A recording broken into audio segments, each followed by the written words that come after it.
Assalamualaikum Sobat Football United. Ringan amatiran ala gue. Langsung aja ada informasi yang ingin gue bahas.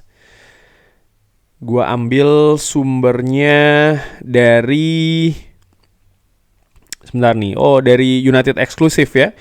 Bagaimana klub Saudi, kabarnya Al Nassr ini ingin memberikan penawaran 77 sampai 85 juta pounds untuk Casemiro. Wow, ini angka yang cukup fantastis menurut gue. 77 juta pounds.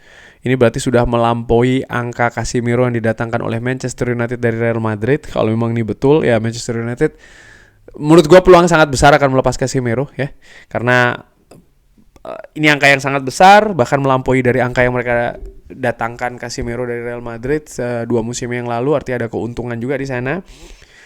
Di sisi lain, melihat penampilan Casemiro musim lalu, ada penurunan yang sangat tajam dibandingkan dengan musim pertamanya di Manchester United. Jadi kalau ini memang betul, ya ini kabar yang menurut gue kabar yang bagus mungkin ya.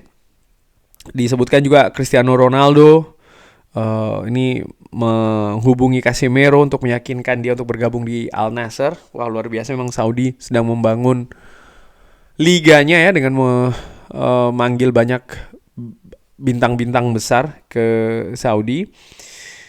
Kalau Casemiro bergabung dengan Al Nassr ya seperti ketika di Real Madrid, artinya bermain lagi dengan Cristiano Ronaldo ya. Dan disebutkan oleh Fabrizio Romano juga ya, Casemiro ini masih terus diperkirakan akan meninggalkan Manchester United di musim panas nanti, di jendela transfer musim panas, kalau ada proposal yang bagus. Ketertarikan dari klub-klub Saudi Pro League ini sangat aktif, dan langkah pertamanya dari Manchester United adalah menentukan Erik ten Hag ini stay atau tidak, dan ini akan diputuskan segera ya. Tentu saja keputusan terkait dengan masa depan Erik ten Hag ini akan mempengaruhi banyak sekali hal, termasuk juga persiapan musim depan, pemain yang akan stay, pemain yang akan cabut, pemain yang akan didatangkan juga. Menurut gue ini akan sangat berpengaruh. Manchester United sampai dengan sejauh ini memang masih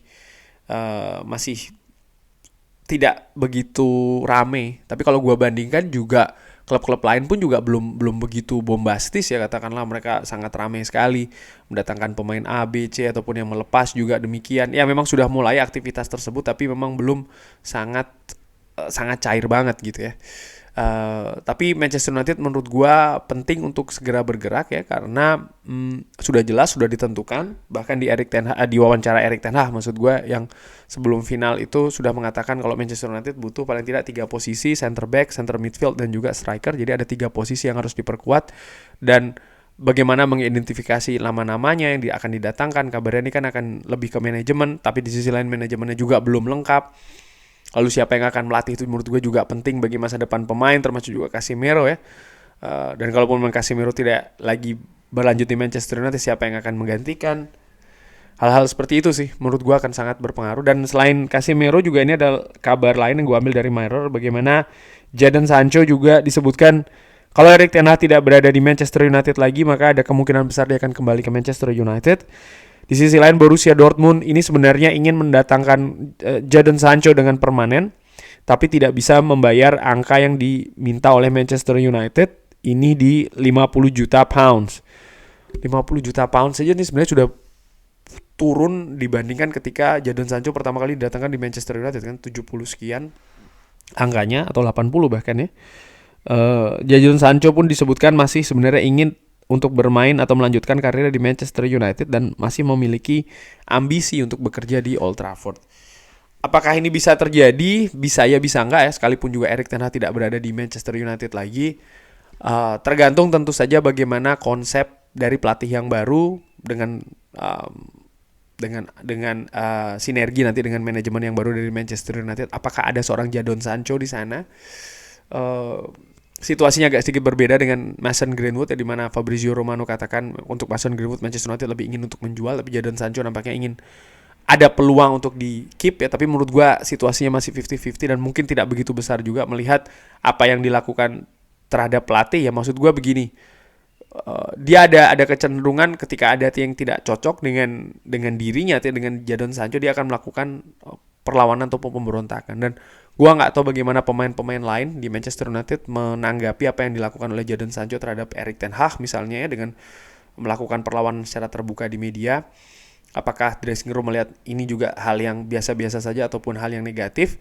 Ini juga menurut gue akan mempengaruhi keputusan dari apakah Manchester United mendatangkan kembali Jadon Sancho di musim panas nanti, sekalipun Erik ten Hag tidak berada di Manchester United lagi. Ini menurut gue juga akan dipertimbangkan ya, karena penting untuk menjaga atmosfer yang positif di dressing room. Tapi kalau seandainya Manchester United tidak mengambil lagi Jadon Sancho, maka akan apa solusinya?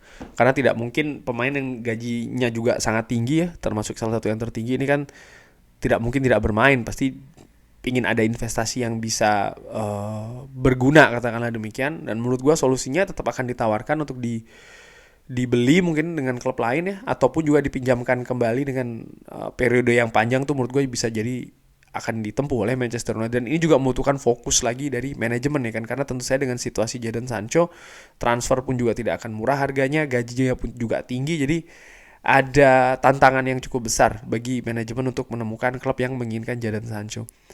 Fakta bahwa Jadon Sancho bisa membawa Borussia Dortmund ke final Piala Champions, ke Liga Champions ya, ini merupakan sesuatu yang positif, yang paling tidak bisa menjaga valuasi Jadon Sancho ini tetap tinggi. Tapi tantangannya dengan valuasi yang tinggi itu kan juga tidak banyak klub yang mampu dan juga mau ya, bisa juga untuk mendatangkan Jadon Sancho.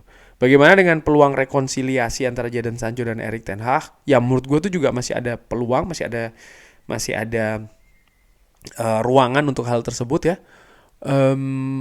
Karena jelas yang dibutuhkan oleh Erik ten Hag adalah permintaan maaf, sudah disebutkan juga oleh siapa tuh namanya, Benny McCarthy ya kan. Apakah itu bisa terjadi? Bisa saja. Kalau manajemen katakanlah meng-keep Erik ten Hag, artinya Erik ten Hag tetap stay, atau bahkan lebih diperkuat lagi situasinya dengan memberikan kontrak baru atau memberikan poin-poin yang memang menguatkan posisi dari Erik ten Hag di Manchester United, sehingga pemain-pemain yang memang berseberangan dengan Erik ten Hag ini juga akhirnya bisa berpikir gitu.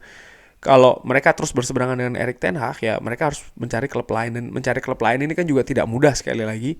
Dan kalau itu tidak terjadi, artinya tidak ada klub lain yang mau atau bisa menampung pemain tersebut, baik itu secara permanen maupun secara pinjaman, ya jelas mereka tidak akan dimainkan oleh Manchester United oleh Erik ten Hag. Dan ini ada resiko karir yang berjalan melambat ya kan bagi pemain-pemain tersebut, dalam hal ini mungkin Jadon Sancho. Jadi ini juga harus dipertimbangkan sih oleh pemain-pemain tersebut.